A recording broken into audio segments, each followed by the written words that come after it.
ડીસામાં આજે સાંજે ઠેર ઠેર ટ્રાફિક જામના દ્રશ્યો સર્જાયા હતા. રોડ અને ફૂટપાથ પર પતંગ દોરાના સ્ટોલ, ફુગ્ગાવાળાઓનો ખડકલો અને આડેધડ વાહન પાર્કિંગ કરતા સર્જાયેલ ટ્રાફિક જામમાં લોકોએ ભારે હાલાકી ભોગવવી પડી હતી. ડીસામાં ઉત્તરાયણ પૂર્વેની સાંજે અનેક જગ્યાએ ટ્રાફિક જામ થઈ જતા લોકોએ કલાકો સુધી ભારે હાલાકી ભોગવવી પડી હતી. શહેરના મુખ્ય માર્ગો અને ફૂટપાથ પર પતંગ દોરાના સ્ટોલ, ફુગ્ગાવાળાઓ અને માસ્ક સહિતની ચીજ વસ્તુઓ વેચતા ફેરિયાવાળાઓનો ખડકલો, ખરીદી કરવા માટે આવતા લોકો આડેધડ વાહનો પાર્કિંગ કરતા અને આડેધડ વાહનો ચલાવતા લોકોના કારણે અનેક જગ્યાએ ટ્રાફિક જામ થઈ ગયું હતું.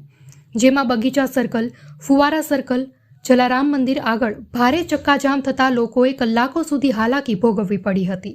ઉત્તરાયણ માટે પતંગ દોરાની ખરીદી કરવા માટે નીકળેલા લોકો પણ ટ્રાફિકમાં અટવાઈ ગયા હતા.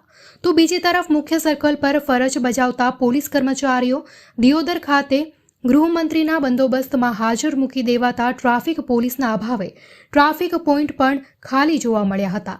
જ્યારે આજે સાંજના સુમારે વાહન ચાલકો સામસામે આવી જતા ટ્રાફિક જામ થઈ ગયો હતો અને લગભગ સતત 1 થી 2 કલાક સુધી વાહન ચાલકોએ પસાર થવા માટે મુશ્કેલી વેઠવી પડી હતી.